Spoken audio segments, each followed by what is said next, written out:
మనందరూ కూడా లేచి నిలబడి ఉండగా కీర్తన గ్రంథము మొదటి కీర్తన మరి మొదటి నుంచి చివరి వరకు చదువుకుందాము. నాతో పాటు మీరు కూడా చెప్పండి. కీర్తన గ్రంథము మొదటి కీర్తనల గ్రంథము మొదటి కీర్తన. దుష్టుల ఆలోచన చొప్పున నడవక, పాపుల మార్గమున నిలువక, అపహాసకులు కూర్చుండు చోటను కూర్చుండక, యెహోవా ధర్మశాస్త్రమునందు ఆనందించుచు దివారాత్రము దానిని ధ్యానించువాడు ధన్యుడు. అతడు నీటి కాలువల యోరను నాటబడినదై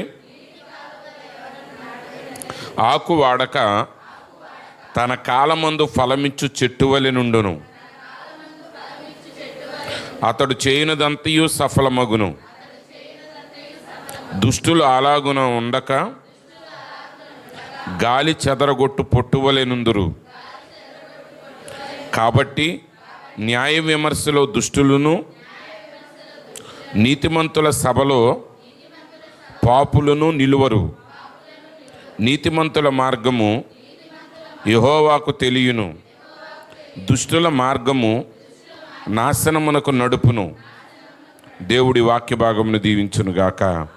ఆమేన్. కూర్చోనండి. ప్రభువైన యేసుక్రీస్తు యొక్క నామమునకు మహిమ కలుగును గాక.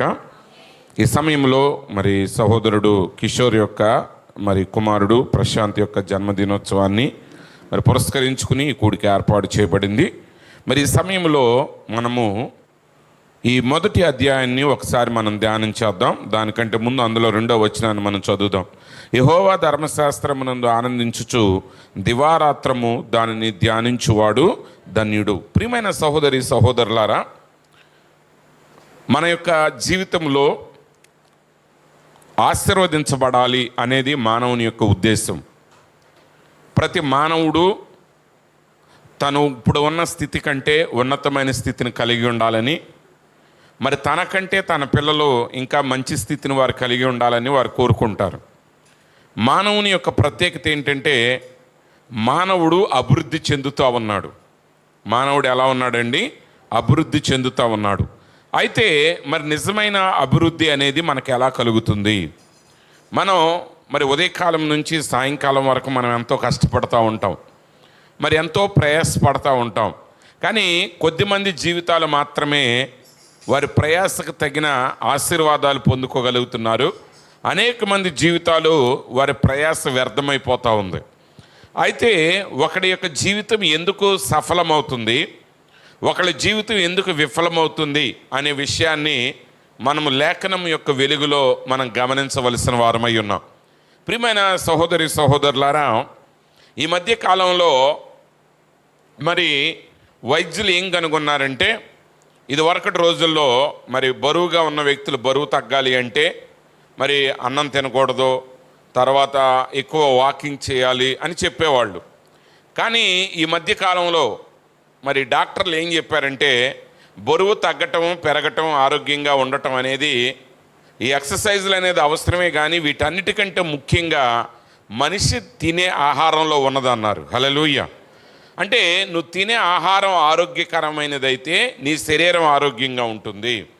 అలాగే మరి ఈ శరీరమే దీనికి తినే ఆహారం ఆరోగ్యకరమైన ఆహారం ఈ శరీరానికి కావలసి వచ్చినప్పుడు మరి దీనికంటే ప్రాముఖ్యమైనది ఆత్మ అయి ఉన్నది. హల్లెలూయా. ఇప్పుడు ఆ ఆత్మకు కావలసిన ఆహారం ఏంటి? యేసు ప్రభువు అన్నారు, మనుషుడు రొట్టె వలన మాత్రమే కాదు కానీ దేవుని నోట నుండి వచ్చు ప్రతి మాట వలన జీవిస్తాడు. అనగా నిజంగా మన శరీరం యొక్క సమృద్ధి, మన ఆరోగ్యం అనేది మన ఆహారం మీద ఎలా ఆధారపడిందో, నిజంగా మన జీవితం అనేది దేని మీద ఆధారపడిందంటే మన ఆత్మీయమైన ఆరోగ్యం మీద ఆధారపడి ఉన్నది.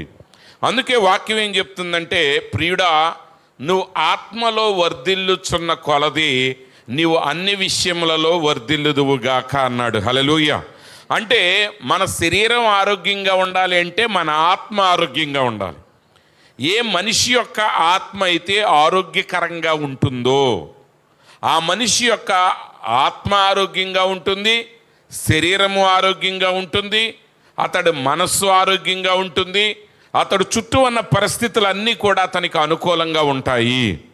కాబట్టి అన్నిటికంటే ముఖ్యమైనది ఆత్మీయ ఆరోగ్యం అవసరమైనది మానవుడికి. అయితే ఈ ఆత్మీయ ఆరోగ్యం ఎక్కడి నుంచి కలుగుతుంది?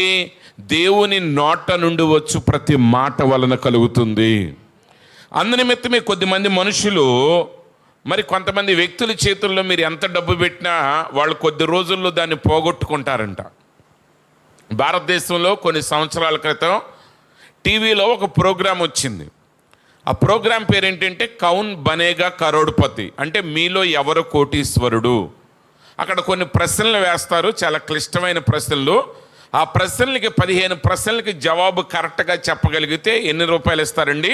₹1,00,00,000 ఇస్తారు. అయితే ఎవరు చెప్పలేకపోయారు. 2 సంవత్సరాలు జరిగింది, ఎవరు చెప్పలేకపోయారు. కానీ ఒక వ్యక్తి, ఒక కుర్రవాడు, చాలా పేద కుటుంబం నుండి వచ్చాడు. ఉద్యోగాల కోసం ఆయన ప్రిపేర్ అవుతున్నాడంట. ఒకసారి ఒక టీచర్ గారో మరి లెక్చరరో 50 లక్షల ప్రశ్న వరకు చెప్పి మిగతాది చెప్పలేక వదిలేశారు. అంటే ఒక ప్రశ్న చెప్పిన తర్వాత 50 లక్షలు వచ్చినాయి. అక్కడ అడుగుతారనమాట, ఇంకొక ప్రశ్న ఉంది, ఆ ప్రశ్న కూడా మీరు కరెక్ట్గా చెప్తే ₹1,00,00,000 వస్తాయి. ఆ ప్రశ్న చెప్పలేకపోతే ఈ సంపాదించిన 50 లక్షల్లో కొంత డబ్బు వెనక్కి వెళ్ళిపోద్ది అనమాట. వాళ్ళు భయపడి ఏమన్నారంటే 50 లక్షలు చాలు అని ఆ 15వ ప్రశ్నకి వెళ్ళలేదు. కానీ ఆ కుర్రోడు 15వ ప్రశ్న కూడా జవాబు చెప్పి ₹1,00,00,000 సంపాదించాడు. హల్లెలూయా. మీకు కూడా అనిపిస్తుంది కదా, మీరు అప్పుల్లో ఉన్నప్పుడు.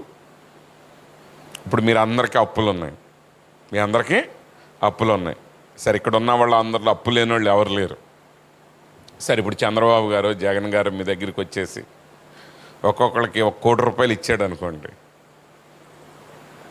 ఒక్కొక్కరికి ₹1,00,00,000 ఇస్తే ఏం జరుగుద్ది?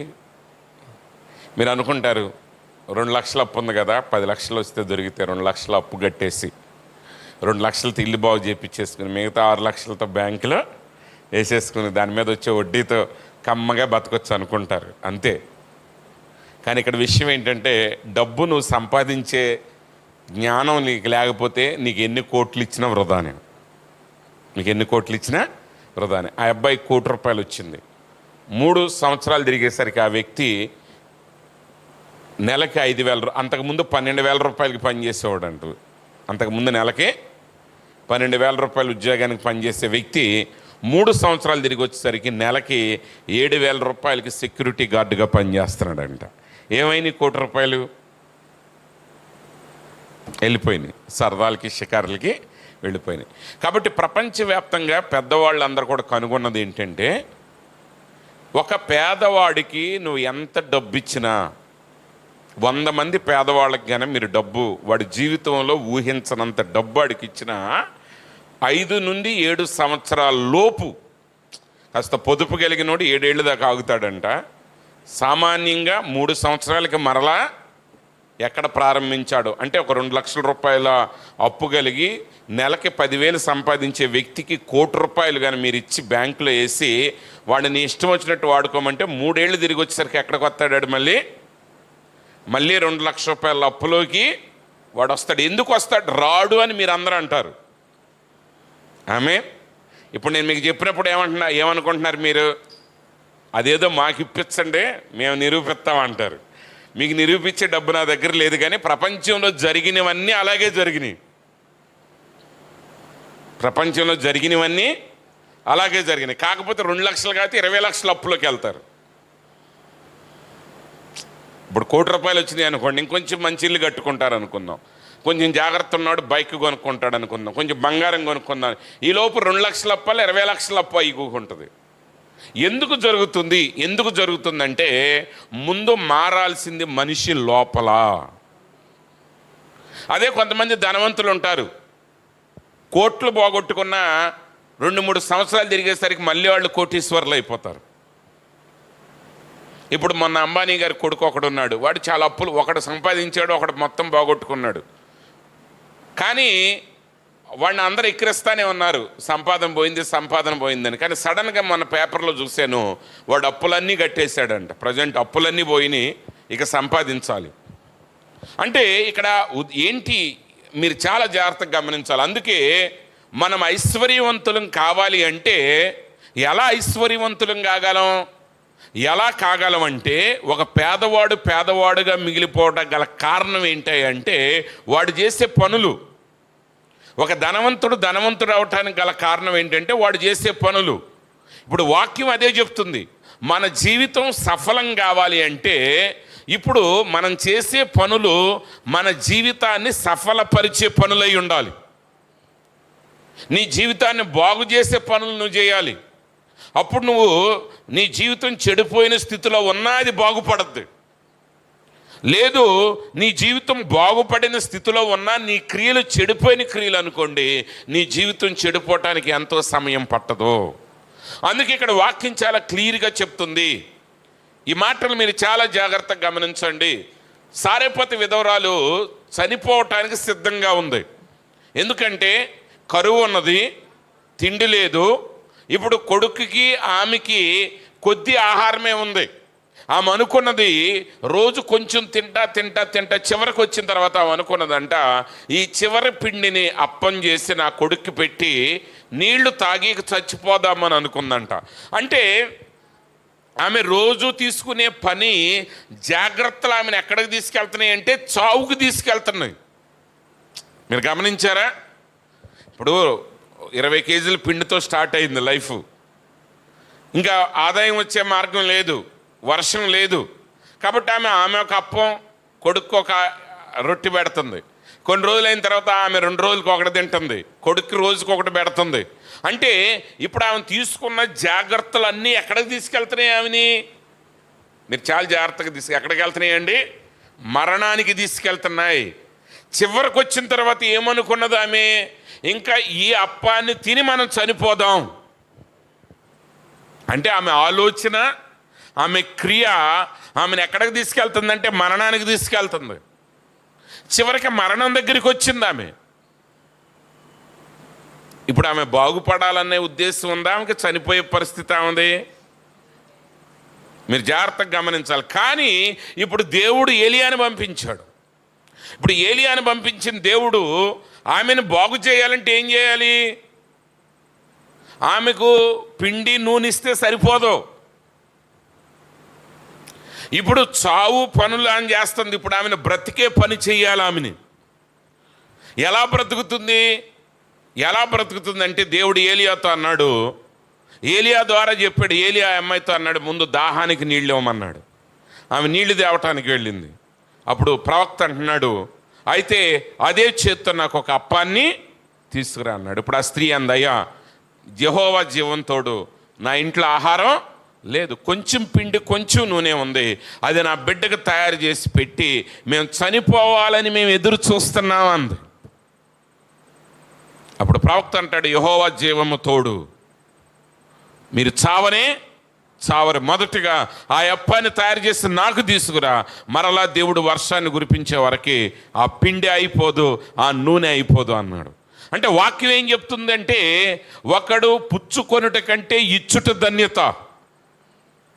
పుచ్చుకోవటం కంటే కూడా ఇవ్వటం ధన్యత. పేదవాడు ఎప్పుడు తీసుకోవటానికి ప్రయత్నం చేస్తాడు. ఇక్కడ మనం తీసుకోవద్దని కాదు, కానీ తీసుకునేటప్పుడే అంతకంటే ఎక్కువ తిరిగి ఇవ్వాలి అనే మనస్సునైనా కలిగి ఉండండి. అంతేగాని దేవానికి స్తోత్రం అని తినేసాం అనుకోండి, మనం పోగొట్టుకుంటాం. యాక్చువల్గా వాక్యం ఏం చెప్తుందంటే, పుచ్చుకొనుట కంటే ఇచ్చుట మేలు. అందుకే ఇచ్చేవాడు ఎప్పుడు పైన ఉంటాడు.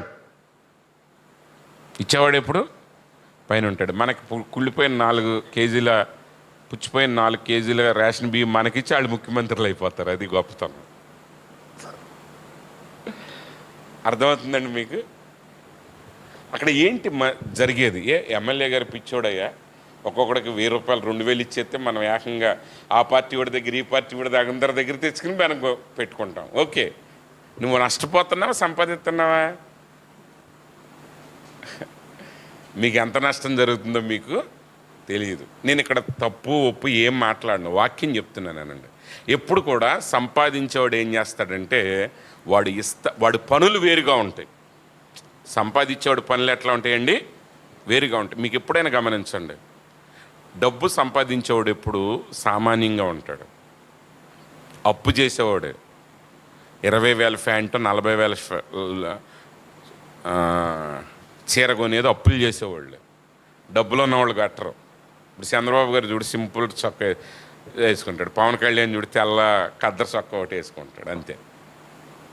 ఇప్పుడు వాళ్ళ సంపాదనకి వాళ్ళు వేసుకున్న చొక్కాకి అసలు లెక్క అవ్వదు. కానీ మనం మాత్రం 5-6 నెలలకు సరిపడా సంపాదనతో కానీ కడితే కానీ చీర మనకు నచ్చదు. 5-6 నెలల జీతంతో ప్యాంట్ షర్ట్ కొనాలి. ఎప్పుడు వెరీ సింపుల్. ఎప్పుడు కూడా ధనవంతుడు తక్కువ, అంటే అది అవసరం అయితేనే కొంటాడు, అది అవసరం లేకపోతే కొనడు. పేదోడు అవసరం లేనిది కొంటాడు. దానివల్ల ఉపయోగం ఏమీ ఉండదు. ఇప్పుడు 10,000 రూపాయల కళ్ళజోడు కొన్నాం అనుకోండి, ఏముంది 10,000 రూపాయల కళ్ళజోడు కొంటే? ఇప్పుడు 10,000 రూపాయల కళ్ళజోడు పెట్టుకోగానే న్యూజివేడ్ అంతా అమ్మో ఈ అయ్యగారు 10,000 కళ్ళజోడు పెట్టుకున్నాడు, 10,000 కళ్ళజోడు పెట్టుకున్నాడు అంటదా? అనదు. ఆ ఆ కళ్ళజోడు అమ్మినోడు ఆడు రోజు కనపడతాడు, అయ్యగారు ఇంకా నాకు కళ్ళజోడికి డబ్బులు రాలేదండి అంటాడు. వాక్యం మనల్ని మార్చడానికి ప్రయత్నం చేస్తుంది. అందుకే మీకు తెలుసో లేదో దశంభాగం ఇవ్వమని ఎక్కడుంది బైబుల్, హిందువులు కూడా బైబిల్లో నుంచి సేవకుడిని ఫస్ట్ కొట్టే దెబ్బ దశంభాగం గురించే, సేవకులు కూడా దశంభాగం గురించే మాట్లాడుతున్నారు. ఒకసారి పాస్టర్ గారు మొన్న నా ప్రసంగాల్లో ప్రథమ స్థానం దేవునికి ఇవ్వని ఒక చిన్న ముక్క పెట్టారు, మీరు విన్నారో లేదో. దాని మీద 2-3 కామెంట్స్ వచ్చినాయి. అంటే అన్నయ్య ఇవన్నీ దశంభాగాల కొరకే కదా, దశంభాగం కొరకే కదా అని కామెంట్స్ పెడుతున్నారు కొంతమంది. అంటే ఎందుకు సాతానుడు నీ దశంభాగం మీద దెబ్బ కొడుతున్నాడంటే తెలుసు వాడికి అదే నీ జీవితాన్ని ఆశీర్వదించే స్టెప్. ఏ పని చేస్తే నువ్వు బాగుపడతావో ఆ పని నీతో చేయనీయకూడదు. ఇప్పుడు గిడుగు అని ఒక ఆయన ఉన్నాడు, ఆయన ఇంటి పేరు గిడుగు, రామ్మూర్తి గారు ఆయన పేరు, చనిపోయాడు, చదువుకునే వాళ్ళకి తెలుసు. ఆయన అన్నాడు తల్లి భాష అనేదంట అమృతం లాంటిదంట, తల్లి భాష అమృతం లాంటిది. కాబట్టి పిల్లలకి తెలుగులోనే పాఠాలు చెప్పాలి అంటారు. వైఎస్ రాజశేఖర రెడ్డి గారి టైంలో ఆయన ఇంగ్లీష్ పెడతానంటే కొంతమంది గొడవకు దిగారు. తల్లి భాష తల్లి పాల లాంటిది, ఇంగ్లీష్ భాష డబ్బా పాల లాంటిది అని గిడుగా ఆయన పుస్తకం. అప్పుడు అక్కడ ఒక మంత్రి గారు ఉండేది, ఆమె పేరు ఏదో నేను మర్చిపోయాను, ఆమె పేరు కంప్లీట్గా గుర్తు రావట్లేదు. ఆ మేడం ఏమందంటే మీ పిల్లల్లో ఎంతమంది తెలుగు వచ్చిన వాళ్ళు ఉన్నారు చెప్పండి అంది. తెలుగు అనేది తల్లిపాలన్న గిడుగు రామ్మూర్తి కొడుకులే కూతుళ్ళు మనవాళ్ళు అమెరికాలో చదువుకుంటున్నారు. అంటే వాళ్ళకి తెలుసు. నేను ఒక చిన్న విషయం చెప్తానండి. ఇప్పుడు మన దేశంలోకి అనేక మంది నల్ల పాస్టర్లు వస్తున్నారు. నా దగ్గరికి కూడా బ్లాక్స్ని తీసుకొచ్చాను కదా. ఎందుకు రాగలుగుతున్నారో తెలుసు వాళ్ళు. ఎందుకు రాగలుగుతున్నారంటే అక్కడ ఆ దేశంలో ఇంగ్లీష్లోనే పాఠాలు ఉంటాయి, సొంత భాషలు అనేది ఉండదు. ఎల్కేజీ నుంచి చదువుకున్నవాడు ఎవడైనా వాడు ఇంగ్లీష్ మీడియంలోనే చదువుకోవాలి. అందుకనే మీరు ఎంత మారుమూలకి వెళ్ళినా సరే, ఎంత ముసలోళ్ళైనా చిన్న చిన్న మాటలు ఇంగ్లీష్లో మాట్లాడవచ్చు. వాళ్ళు ఇంగ్లీష్లోనే చదువుకున్నారు కాబట్టి అమెరికా నల్ల పాస్టర్లు ఎవడైనా సరే ఏ దేశమైన వెళ్ళి వాక్యం చెప్పగలుగుతున్నారు. ఇప్పుడు మా మామయ్య గారు ఉన్నారు, వాక్యం చెప్పగలరు. రాజవర్ధన్ గారు ఉన్నారు, వాక్యం చెప్పగలరు, విమానం టికెట్లు కొనుక్కోగలరు. జయకుమార్ గారు ఉన్నారు, కావాలంటే 2 నెలలకి 1-2 లక్ష రూపాయలు తీసుకుని వెళ్ళగలడు. కానీ వెళ్ళగలడంటే వెళ్ళలేడు. ఎందుకని? సబ్జెక్ట్ లేదా అంటే వాళ్ళకంటే బాగా చెప్తారు వాక్యం వీళ్ళు, కానీ ఏం లేదు, భాష లేదు. వాళ్ళు వెళ్ళి మాట్లాడలేరు. ఎందుకు మాట్లాడలేరు? వాక్యం లేదంటే వాక్యం ఉంది కానీ ఏమి లేదు, భాష లేదు. ఆ భాష ఏంటంటే ఇంగ్లీష్ భాష లేదు. అది ఒక్కటి నేర్చుకుంటే సామాన్యులు బాగుపడతారని గొప్పవాళ్ళకి తెలిసి దాన్ని ఆపుతున్నారు. లోకాన్ని ఎందుకు చెప్పానంటే వాకింగ్ కూడా అదే. ఒక విశ్వాసి దశంభాగం ఇవ్వటం మొదలుపెట్టాడు అనుకోండి, ఎవడికి దెబ్బ? సాతానుడికి దెబ్బ. పాస్టర్కి వచ్చే లాభం కాదు. నేను ఎప్పుడు అడుగుతాను, పాస్టర్ గారు దశంభాగంతోనే బిల్డింగ్ కడితే విశ్వాసి అలాంటి 9 కట్టాలి, అంతే కదా? మీరు నాకు 1,00,000 ఇచ్చే, ఒక విశ్వాసి నాకు 1,00,000 ఇచ్చాడు అనుకోండి దశంభాగం, ఆయన దగ్గర ఎంత ఉన్నాయి? ఇంకా 9 లక్షలు ఉన్నాయి. ఇప్పుడు ఎవరి దగ్గర ఎక్కువ ఉన్నాయి డబ్బులు? విశ్వాస దగ్గర ఎక్కువ ఉన్నాయా, సేవకుడి దగ్గర ఎక్కువ ఉన్నాయా? విశ్వాస దగ్గర ఎక్కువ ఉన్నాయి. మరి ఇప్పుడు ఆయన ఎంత సంపాదన చేయాలి? ఒక ఉంటుంది, దశంభాగం మానేసి మా నాన్న ఆ డబ్బులతో నన్ను డాక్టర్ చదివించాడు. మరి ఆ లెక్క నిజంగా వాళ్ళ నాన్న డబ్బులు జాగ్రత్తగా ఉంచేవాడైతే దశంభాగం డబ్బులతో ఏమైనా డాక్టర్ని చదివిస్తే మిగిలిన డబ్బులతో ఆయన హాస్పిటల్లో కట్టొచ్చా లేదా? అంటే సాతానుడు ఏం చేస్తున్నాడు మనల్ని? నువ్వు ఏది చేస్తే పైకి వస్తావో దాన్ని ఆపుతున్నాడు. ఇప్పుడు ఆ స్త్రీ అంత చచ్చిపోయే పరిస్థితులు ఎందుకు ఇవ్వాలి? ఇవ్వటమే పొందుకోవటం. ఆమె తింటా ఉన్నప్పుడేమో ఎక్కడికి వెళ్తుంది? మరణానికి వెళ్తుంది. మీరు చాలా జాగ్రత్తగా గమనించాలి. తింటా ఉంది ఎక్కడికి వెళ్తుంది? మరణానికి వెళ్తుంది. ఇప్పుడు మరణం నుంచి జీవంలోనికి రావాలంటే ఏం చేయాలంటే ఆమె ఇవ్వటం మొదలుపెట్టాలి. ఎప్పుడైతే ఆమె ఇచ్చిందో ఆమెలోకి ఏమొచ్చింది? జీవం వచ్చింది. ఇప్పుడు ఆమె కరువు కాలంలో ఆమె ఒక్కతే తినట్లా, ఏలియాకు కూడా భోజనం పెట్టింది. ఇంకా బైబిల్ రాయలేదు కానీ నేను ఖచ్చితంగా నమ్ముతున్నాను ఆమె అనేక మందిని పోషించింది. ఎందుకంటే ఆమె ఇంట సమృద్ధి అయిన ఆహారం ఉంది. కాబట్టి ఈరోజు దేవుని వాక్యాన్ని మనం ఎందుకు ధ్యానం చేయాలి అంటే, మన పిల్లలు ఆశీర్వదించబడాలి అంటే, మనం ఆశీర్వదించబడాలండి. మీ పిల్లలు మీ మాట వినట్లేదని కంగారు పడమాకండి. మీరు చదవండి, బైబిల్ చదవండి, మీరు వాక్యాన్ని చదవండి, మీరు ప్రార్థన చేయండి. మీ జీవితాల్లో మీరు చేసే ప్రతి పని వాక్యం కొరకు చేయండి. వాక్యం ఏం చెప్తుందో చేయండి. అలా చేయాలంటే ఏం చేయాలి? మనం ధ్యానించాలి. ఏం చేయాలండి? ధ్యానించాలి. అయితే విచారకరమైన విషయం ఏంటంటే, ఈ మధ్య అంటే 20 ఏళ్ల క్రితమే వచ్చేసింది, పచ్చిపాలల్లో నుంచే వెన్న తీసే మిషన్స్ వచ్చేసినాయి. పచ్చిపాలలో నుంచే వెన్న తీసే మిషన్స్ వచ్చేసినాయి అనమాట. ఆ వెన్న తీసేయటం వల్ల ఏం జరుగుతుంది?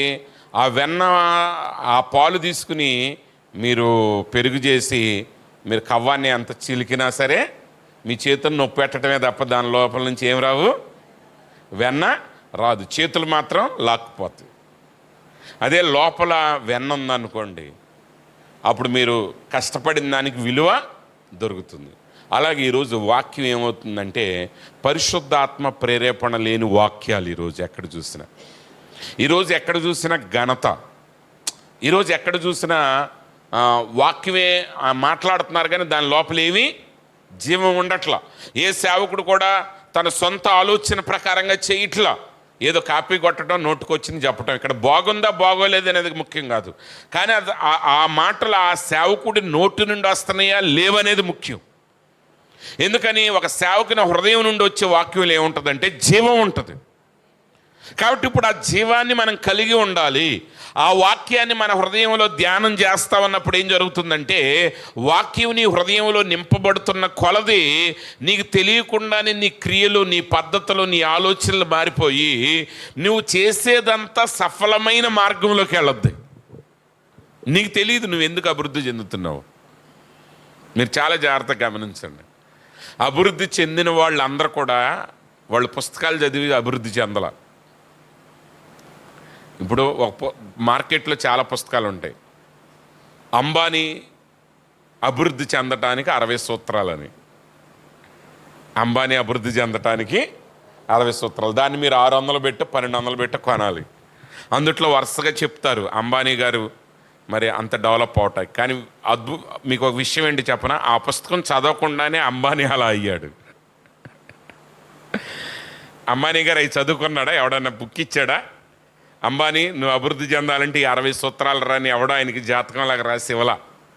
ఆ పుస్తకం నువ్వు నేను కొనుక్కుంటాను తప్ప అంబానీ అసలు కొనుక్కోలేదు, దాన్ని చదవలేదు. కానీ ఎలా పైకి వచ్చాడా అంటే వాళ్ళల్లో కొన్ని లక్షణాలు ఉన్నాయి. వ్యాపారం చేయటానికి కావాల్సిన కొన్ని లక్షణాలు ఉన్నాయి. ఆ లక్షణాలను బట్టి వాళ్ళు పైకి వచ్చారు, అంతే. అలాగే ఈరోజు నువ్వు నేను అభివృద్ధి చెందాలంటే, ఆధ్యాత్మిక అభివృద్ధి మనం చెందాలి అంటే మన ఆలోచనలు పక్కన పెట్టాలి. చూడండి, ఎవరన్నా మనల్ని ఏదన్నా మాట అన్నారనుకోండి, అదే మన మనసులో ఉంటుంది, అది వేస్ట్. ఒక ఆమె, నేను 4000 పెట్టి కొనుక్కున్నాను, నువ్వు నీ చీర 2000 అని అందనుకోండి, వెంటనే సుర్రమని మనకు వచ్చేసి 6000 చీర కట్టి చూపిస్తాను దానికని ఉంటుంది. ఎవరికి లాభం నీకు? ఇప్పుడు 6000 రూపాయలు నువ్వు కట్టి చీర చూపిస్తే ఆ అమ్మాయికి నష్టమా? నీకేమన్నా లాభమా? కొట్టోడికి లాభం. చందన బెదర్సోడికి లాభం. దేనికి పోటీ పడదాం? అసలు వాక్యం నిన్నేం చేస్తుందంటే ఏది సరైన మార్గమో ఆ మార్గంలో నిన్ను నడిపిస్తుంది. నువ్వు మనుషుల మీద ఆధారపడకూడదు.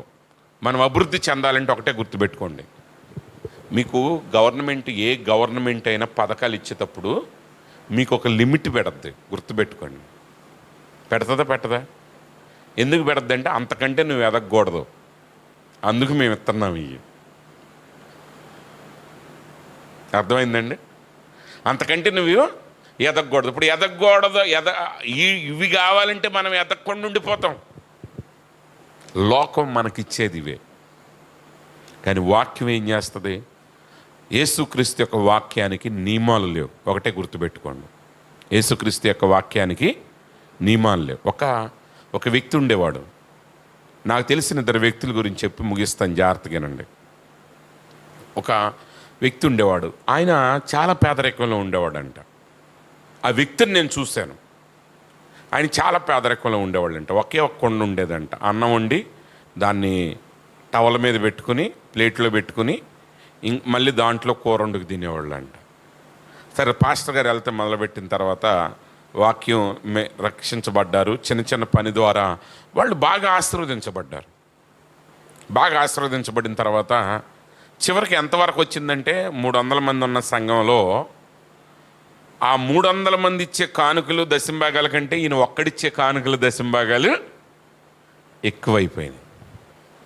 ఎక్కువైపోగానే ఇప్పుడు ఒకటి గుర్తుపెట్టుకోండి, సంఘంలో ఎక్కువ దశంభాగం ఇచ్చే విశ్వాసులు ఉన్నారనుకోండి, పాస్టర్ గారు గౌరవిస్తారు, వాళ్ళని విశ్వాసులు కూడా గౌరవిస్తారు. సరే, కొంతకాలానికి కొంతమంది మాటలు చెప్పడం మొదలుపెట్టారంట. అసలు ఆ సంఘం నువ్వు లేకపోతే సంఘం ఏమీ లేదు, పాస్టర్ గారు బైక్ కొనుక్కున్నాడు, కారు కొన్నాడు, అదంతా నీ డబ్బులు కాదా, నీ సంపాదన కాదా అని ఒకళ్ళు మొదలుపెట్టారంట. ఇంకొకళ్ళు ఏమంట మొదలెట్టారంట, అసలు నువ్వు ఎక్కువ కానుకెత్తున్నావని నిన్ను ఎక్కువ గౌరవిస్తున్నారు అని మొదలుపెట్టారంట.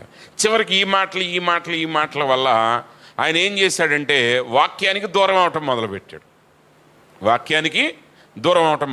అయితే ఆ పాస్టర్ గారు 1-2 సార్లు ఆయన్ని అడిగాడంటే ఎందుకు రావట్లేదంటే, సరే ముందు ఏదో 2 మాటలు చెప్పాడు. తర్వాత ఆయనకి తెలిసిందంట పాస్టర్ గారికి, ఏమనంటే నేను ఇచ్చే డబ్బుల వల్ల దశంభాగాల వల్ల ఈయన పైకి వస్తున్నాడన్న మాట పాస్టర్ గారికి తెలిసిన తర్వాత ఇక అడగటం మానేశాడు. కానీ ఒకటి గుర్తుపెట్టుకోండి, నువ్వు ఎదుగుతున్నావంటే నీకు తెలియని కొన్ని కార్యాలు నీకు సహాయపడుతున్నాయి, అందుకు నువ్వు ఎదుగుతున్నావు. నువ్వు ఆపేసావు అనుకో, నిన్ను పైకి పంపి ఆశీర్వదించే మార్గాలు నీకు దూరమైపోయినప్పుడు నువ్వు ఎలా ఆశీర్వదించబడతావా? ఆశీర్వదించబడవు. కాబట్టి ఇప్పుడు ఆయన గుడికి రావటం మానేశాడు. ఆయన ఆలోచన విధానం మారిపోయింది, ఆయన క్రియలు మారిపోయినాయి, ఆయన పద్ధతులు మారిపోయినాయి. 5-6 సంవత్సరాలు తిరిగేసరికి మరలా కవతానికి చేరాడు. కారణం ఏంటి? ఆయన ఎదగటానికి కారణమైనవి ఏవో పోయినాయి, ఆ లక్షణాలు ఆయనలో నుంచి పోయినాయి కాబట్టి పోగొట్టుకున్నాడు.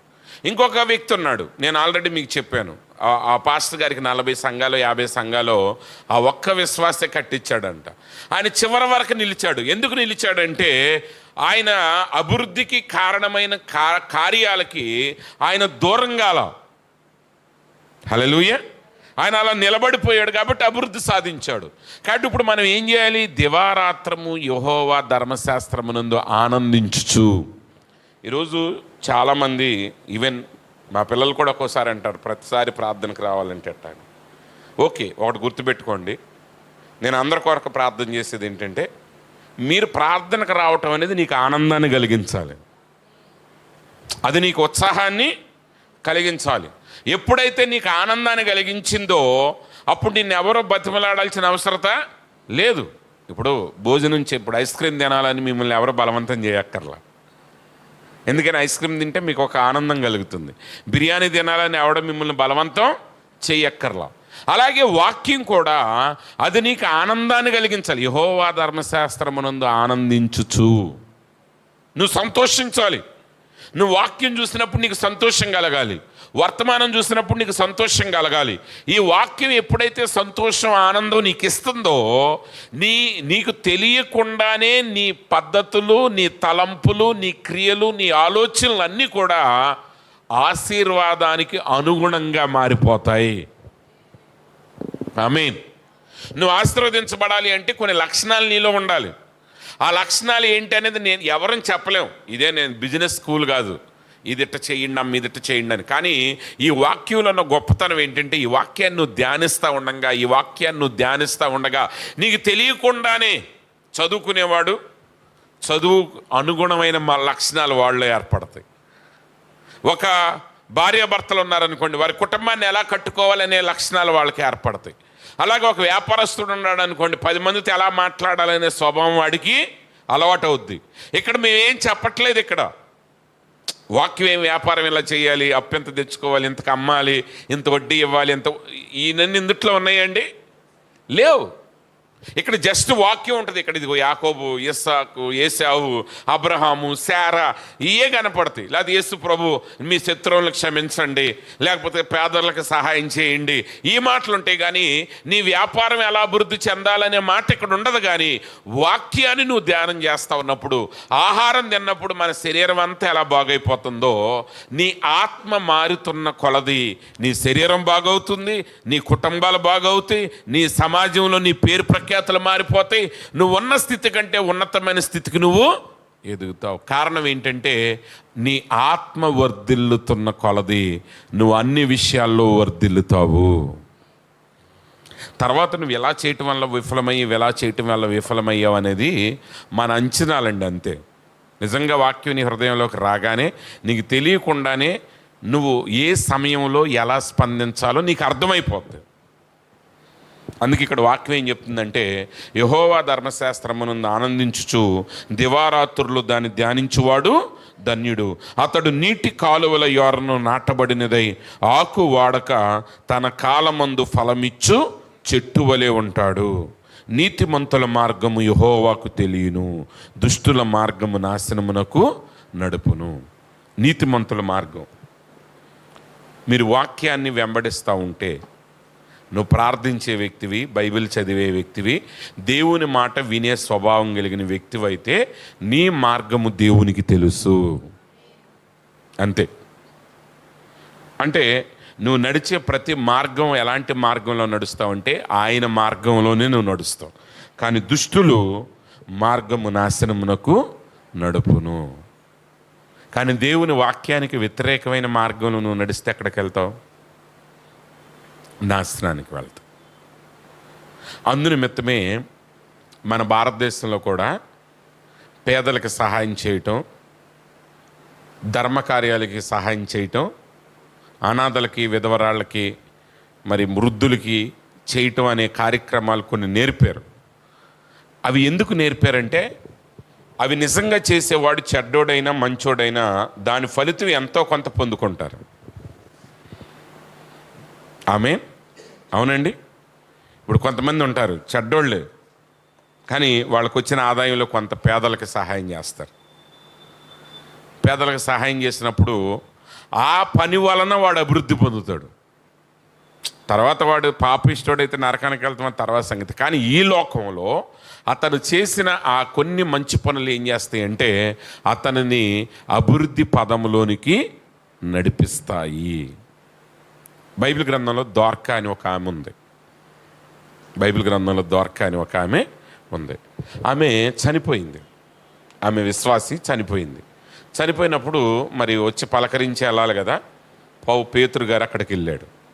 అపోస్తలుడైన పేతురు అక్కడికి వెళ్ళినప్పుడు ఆయనకి తెలిసింది ఏంటంటే, ఈ దోర్కా అనే ఆమె మిషన్ కుట్టద్దు అనమాట. అంటే మిషన్ అని లేదు, అక్కడ కుట్టు పని అని ఉంది. ఊరిని నేను అర్థం అవటానికి మిషన్ అన్న.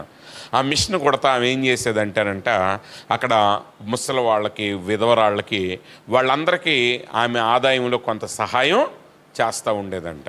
ఆ వృద్ధురాళ్ళకి వాళ్ళకి బట్టలు గుట్టి పెట్టేదంట. ఆ శీతాకాలంలో అలాంటి అన్ని కుట్టు పెట్టేదంట.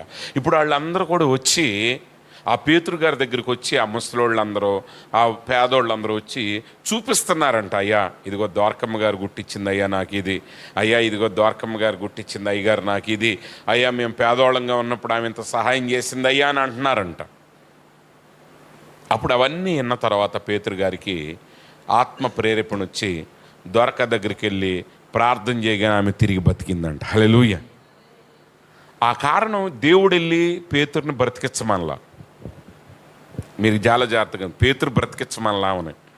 క్షమించండి, యేసు ప్రభు పేతురుతో చెప్పాల నువ్వు ఆమెని బ్రతికించని. లేదు, పేతురు గారు కూడా బ్రతికించాలని వెళ్ళలేదు ఆయన. ఒకవేళ ఆయన ఎలాగైనా బ్రతికించాలనుకుంటే గబగబా వెళ్ళిపోయి సిస్టర్లు లేమ్మని ప్రార్థన చేసేసేవాడు. ఆ బ్రతికించడానికి ఆయన వెళ్ళాల. కానీ అక్కడ జరిగిన కొన్ని క్రియలు చూశాడు ఆయన. ఏం చూశాడమ్మా? క్రియలు చూసి పేతురు అనుకున్నాడు, ఈమె పరిచర్య ఇంకా భూమి మీద అవసరమై ఉన్నది, ఈమె ఇంకా బ్రతకాలి, ఈమె బ్రతికితే ఇంకా కొంతమందికి ప్రయోజనకరంగా ఉంటుంది అని పేతురుకు అనిపించి అప్పుడు పేతురు ఆమెని బ్రతికించాడు. అంటే ఇప్పుడు ఆమె బ్రతకటానికి గల కారణం ఏంటంటే ఆమె చేసిన దాతృత్వం. ఒకసారి ఒక పాస్టర్ గారు చనిపోయే పరిస్థితిలో ఉన్నారు. నేను ఆయన కొరకు ప్రార్థన చేయాలనుకున్నాను, కానీ నా ప్రార్థన చేయాలనే ప్రేరేపణ, ఆయన కోసం ప్రార్థన చేయాలనుకున్నప్పుడు నాకు రాలేదు, ప్రార్థన రాలేదు. కానీ నా మనసులో అనిపించింది ఏంటంటే ఆయన ఖచ్చితంగా మరణిస్తాడని అనుకున్నా ఖచ్చితంగా బ్రతుకుతాడని నాకు నమ్మకం వచ్చింది. ఆమేన్. ఆయన చనిపోయే పరిస్థితుల్లో ఉన్నారు, అందరూ ప్రార్థన చేస్తున్నారు, మీరు చాలా జాగ్రత్తగా గమనించండి. కానీ నాకు ప్రార్థన చేయటానికి నాకు ప్రేరేపణ రాలా. కానీ నాకు ఒక నిశ్చయిత నా మనసులోకి వచ్చింది ఏంటంటే ఆయన ఖచ్చితంగా బ్రతుకుతాడు. ఎలా బ్రతుకుతాడు, ఎందుకు బ్రతుకుతాడు? ఎందుకు బ్రతుకుతాడంటే ఆయన అనేక మంది పేదలకు సహాయం చేస్తున్నాడు. ఆయన అనేక మంది పేదలకి సహాయం చేస్తున్నాడు కాబట్టి ఖచ్చితంగా ఆయన బ్రతుకుతాడనే ప్రేరేపణ నాకు వచ్చింది. అలాగే ఆయన బ్రతికాడు. హల్లెలూయా. అని నేను ప్రార్థన చేస్తానని చెప్పొచ్చు, కానీ నేను చేయలా, కానీ ఆయన పని ఆయన బ్రతికించింది. అందుకే దేవుని ప్రవక్త అంటాడు, నీ పని నీ కంప్లీట్ అయ్యే వరకు మరణం నిన్ను తాకలేదు. అందుకే ప్రతి విశ్వాసి దేవుని పనిలో ముందుకు సాగాలి. అందుకే అమెరికా వాళ్ళు ఏం చేస్తారంటే వాళ్ళు పిల్లల్ని బతికించాల్సిన అవసరం లేకపోయింది. మనకేంటంటే కడుపు కోసం చేస్తాం, మనకు ఆకలి ఎత్తి చేస్తాం, కడుపు నిండితే దేవుడు ఎవడ దెయ్యం ఎవడ అంటాం. అమెరికా వాళ్ళు అలా కాదు, వాళ్ళ పిల్లలందరూ ఉద్యోగాలు చేసుకుంటారు, వాళ్ళకి రిటైర్మెంట్ బెనిఫిట్స్ వస్తాయి, కూర్చొని తినరాళ్ళు. వాళ్ళు ఏం చేస్తారు? పని చేస్తారు. ఎందుకు చేస్తారంటే ఆఫ్రికా దేశంలో పరిచర్య చేయటానికని, లేకపోతే ఇండియాలో బైబిళ్ళు పంచిపెట్టడానికని, లేకపోతే ఇంకొక పని కానీ. అంటే వాళ్ళు ఏం చేస్తున్నారంటే వాళ్ళ జీవితాన్ని ఖాళీగా ఉంచకుండా దేవుని పనిలో వారు పాల్గొంటున్నారు. ఆ పాల్గొనటం వాళ్ళని ఏం చేస్తుందంటే వాళ్ళని దీర్ఘాయుష్మంతులుగా, ఆరోగ్యవంతులుగా చేస్తుంది. ఇప్పుడు మన దగ్గరికి నోయల్ జాన్సన్ గారు వచ్చేవారు, భార్య భర్తలు ఇద్దరు. వాళ్ళ వయసు 85-90 మధ్యలో ఉంటాయి. మరి వాళ్ళు ప్రపంచం అంతా తిరిగి వస్తున్నారు. ఎట్ట తిరిగి వస్తున్నారు? వాళ్ళు పని చేయాల్సిన అవసరం ఏం వాళ్ళకి లేదు, కానీ దేవుని పని చేయాలని ఒక ప్రేరేపణ పెట్టుకున్నారు కాబట్టి దేవుడు తన పని చేయించుకోవడానికి వాళ్ళని బ్రతికించాడు. అది దేవుని మార్గంలో నడిస్తే వచ్చే ఆశీర్వాదాలు. మనమేమి ఎంతవరకు మన సంపాదనే, ఇంకా మీ సంపాదన మీరే చేయండి కాదంట్లా. ఎక్కువైనప్పుడు దేవుడే అవడాన్ని తిరగబాటు చేయకుండా దేవుని పని కోసం సంపాదించండి, దేవుని కార్యాలు మీరు చేయండి. అందుకే దేవుని పనిలో నువ్వు ఉండాలి. ఇప్పుడు ఒక సహోదరు వచ్చి రోజు ఊడుస్తుంది అనుకున్నావు, ముసలామా, ఆమె ఊడకపోతే నేనే ఊడ్చుకోవాలనుకున్నాం కాసేపు. ఇప్పుడు ఆ ముసలాంకి హాస్పిటల్లో పడిపోయింది, చచ్చిపోద్ది అంటున్నారు. నాకేమనిపిస్తుంది? ఆమె ప్రభువా, ఇప్పుడు నేనే ఊడ్చుకోవాలి కదా అనిపిస్తుంది. అవునా కదా? అప్పుడు దేవుడు ఏమంటాడు? నువ్వు ఊడవలేగలయ్యా, వేరే ఊడ్చేవాళ్ళు కూడా ఎవరో లేరనుకో. అప్పుడు దేవుడు ఏం చేస్తాడు? ఆ ముసలామని, అమ్మ ఇంకెట్టగొట్టను 4 రోజులు, ఇంకో సంవత్సరం ఉండి నువ్వే ఊడుతూ ఉండి అంటాడు. కానీ ఆమె ఎందుకు బ్రతుకుందో ఎవరికి అంటే నేను మాట వరుస చెప్పానండి, కానీ జరిగేది ఇదే ఆధ్యాత్మికంగా. అందుకే దేవుని పనిలో నువ్వు పాల్గొవాలి. నువ్వు లేకపోతే జరగదంటే జరుగుద్ది, నువ్వు లేకపోతే జరిగించుకుంటే వెళ్ళాడు అనుకో దేవుడు, నేను లెక్కలే ఉండదు. ఇప్పుడు ఇదివరకు ఆర్టీసీ వాళ్ళు ఒక్కరోజు మానేస్తే అందరికి భయం వేసేది, మీకు తెలుసు కదా. ప్రారంభ రోజుల్లో ఆర్టీసీ వాళ్ళు శ్రమ చేస్తున్నారంటే అసలు ముఖ్యమంత్రి గారు కూడా భయపడిపోయేవాడు. కానీ చంద్రబాబు గారి టైంలో ఒకసారి మాట అనుకోండి, వాళ్ళు 25 రోజులు చేశారు. 25 రోజులు చేస్తే ఏమైంది, ఇక ఆర్టీసీ వాడు అంటే భయం అందరికీ పోయింది. ఇక అందరు ఆటోలు కొనేయటం, అందరు బైకులు కొనేయటం. ఇప్పుడు ఆర్టీసీ బస్సు ఎక్కేవాడు ఎవడు లేడు. అంటే నువ్వు లేకుండా పని చేసుకోమన్నావు అనుకో, పని అలవాటు అయ్యాక నీ అవసరం వాడికి ఉండదు. ఇంకా నువ్వు లేకపోతే దేవుని పని జరగద్ది. కానీ ఇక జరగటం మొదలుపెట్టింది అనుకోండి, నీ వల్ల అవసరం ఏంటి దేవునికి? ఇంక నేను ఎందుకు బతికుంచాలి? లోకంలో తిరగటానిక, లోకంలో హెచ్చులు పోవటానిక కాదు. అందుకనే ప్రతి విశ్వాసి సంఘంలో ఒక బాధ్యత, ఒక బరువును కలిగి ఉండాలి. ఆ బరువుని మీరు నెరవేర్చాలి. నెరవేర్చకుండా ఇష్టం వచ్చినట్టు అత్తం పోతాం అంటే వెరీ సింపుల్. ఈ లోకంలో ఎవరైనా సరే నువ్వు లేకపోయినా, ఇప్పుడు ఒక పని మనిషి లేకపోయినా, పనోడు లేకపోయినా పని జరుగుతుంది అనుకోండి, పిచ్చెక్కి పెట్టుకుంటాడు యజమాని పనోడిని? పెట్టుకోడు కదా. అలాగే ఈ లోకంలో మనం దేవుడికి చూపించాలి, నా వలన నీకు అవసరం ఉంది ప్రభువా అని. నా వలన నీ నామానికి మహిమ. హిజ్కియా రాజు అన్నాడు, ప్రభువా నేను చనిపోతే నీకు ఏంటి ప్రయోజనం? నిన్ను ఎవడు స్తుతిస్తాడు? నేను బ్రతుకుంటే నేను నిన్ను స్తుతిస్తాను అన్నప్పుడు దేవుడు అన్నాడు, ఇంకో 15 సంవత్సరాల ఆయుష్ నేను నీకు ఇస్తున్నాను అన్నాడు. అంతేగాని హిజ్కియా, ప్రభువా నేను కొత్త ఇల్లు కట్టుకున్నాను ఆయన, అందుట్లోకి వెళ్ళలేదు నాయన, నేను ఇంకా అమెరికా వెళ్ళి రావాలనుకున్నాను, యూరప్ వెళ్ళి రావాలనుకున్నాను అని అనలా. ఆయన ఏమన్నాడు, ఎవడు నిన్ను స్తుతిస్తాడు ప్రభువా? మన్ను నిన్ను స్తుతిస్తుందా? కాదు కాదు, బ్రతుకున్నవాడే స్తుతిస్తాడు. కాబట్టి నువ్వు బ్రతుకుండి అన్నాడు దేవుడు. కాబట్టి ప్రియమైన సహోదరి సహోదరులారా, మరి ప్రశాంత్ యొక్క పుట్టినరోజు సందర్భంగా మనందరం గ్రహించాల్సింది ఏంటంటే, మన జీవితాలని ఆయనకి ఇష్టమైన జీవితాలుగా మనం కట్టుకుందాం. ఈ లోకంలో ఉన్న, ఈ లోకాన్ని విడిచిన మనం ప్రభువుకి ఇష్టలుగా జీవించుదాం. వాక్యానికి చోటిచ్చినప్పుడు మన జీవితాలు మన ఊహకు మించి అభివృద్ధి చెందుతాయి. అట్టి కృప దేవుడు మనకు అనుగ్రహించునుగాక. ఆమేన్. తలలు వంచండి, ప్రార్థన చేసుకుందాం. మహోన్నతుడ, మహాగణుడ, సర్వాధికారి యేసు ప్రభువా నీకు స్తోత్రాలు నాయన. ఇంతవరకు నీ వాక్యం ద్వారా మాతో మాట్లాడావు ప్రభువా. యెహోవా ధర్మశాస్త్రం నన్ను ఆనందించు, దివారాత్రులు దాన్ని ధ్యానించేవాడు ధన్యుడు. మేము కూడా మా జీవితంలో ప్రభువా నీ వాక్యాన్ని ధ్యానించే బిడ్డలంగా మేము ఉండటానికి సహాయం చేయండి. ఎందుకంటే మా శరీర సంబంధమైన ఆశీర్వాదాల కంటే ముందు ఆత్మ సంబంధమైన ఆశీర్వాదాలు మాకు అవసరమైనవి ప్రభువా. మా ఆత్మ ఎప్పుడైతే రక్షించబడి ప్రభువా నీ ఆత్మ చేత నింపబడుతుందో అప్పుడు ప్రభువా అన్ని విషయాల్లో మేము అభివృద్ధి చెందుతామని మాతో మాట్లాడావు తండ్రి. ఈరోజు ప్రభువా మరి వాక్యమైన ప్రతి బిడ్డ వారి అంతరంగంలో స్వస్థత పొందుకునే కృపను అనుగ్రహించండి. ప్రశాంతిని మీ చేతులకు అప్పగిస్తున్నాం. తల్లి గర్భంలో రూపించబడిన నాటి నుండి నేటి వరకు ఆ బిడ్డను నువ్వు కాపాడిన దేవుడు ప్రభువా. మరొక నూతనమైన సంవత్సరాన్ని నువ్వు దయ కిరీటంగా ఇచ్చావు తండ్రి. ఈ సంవత్సరం అంతా ఆ బిడ్డను మీరు కాపాడండి. మంచి ఆరోగ్యాన్ని, శక్తిని, బలాన్ని మీరు అనుగ్రహించండి. ఆహారాన్ని అనుగ్రహించండి, స్వస్థతను అనుగ్రహించండి. ఏ కీడు ఆ బిడ్డకు తాక్కుండా సహాయం చేయండి. తల్లిదండ్రులకు ఆనందాన్ని, నీ నామానికి ఘనత తెచ్చే బిడ్డగా ఉండటానికి కృప చూపండి. ఈరోజు ప్రభు ఆరాధనకు వచ్చిన ప్రతి బిడ్డను దీవించండి. రాని కుటుంబ సభ్యులను మీరు జ్ఞాపకం చేసుకోండి. వారిని కూడా నీ ఆత్మతో అభిషేకించండి ప్రభువా. వారిని కూడా బలపరచండి. సన్నిధిని విలువను గుర్తెరిగి వారి సన్నిధికి రావడానికి కృప చూపి మహిమ పొందమని యేసుక్రీస్తు పరిశుద్ధ నామంలో ప్రార్థిస్తున్నాం తండ్రి. ఆమేన్. ఆమేన్. God bless you.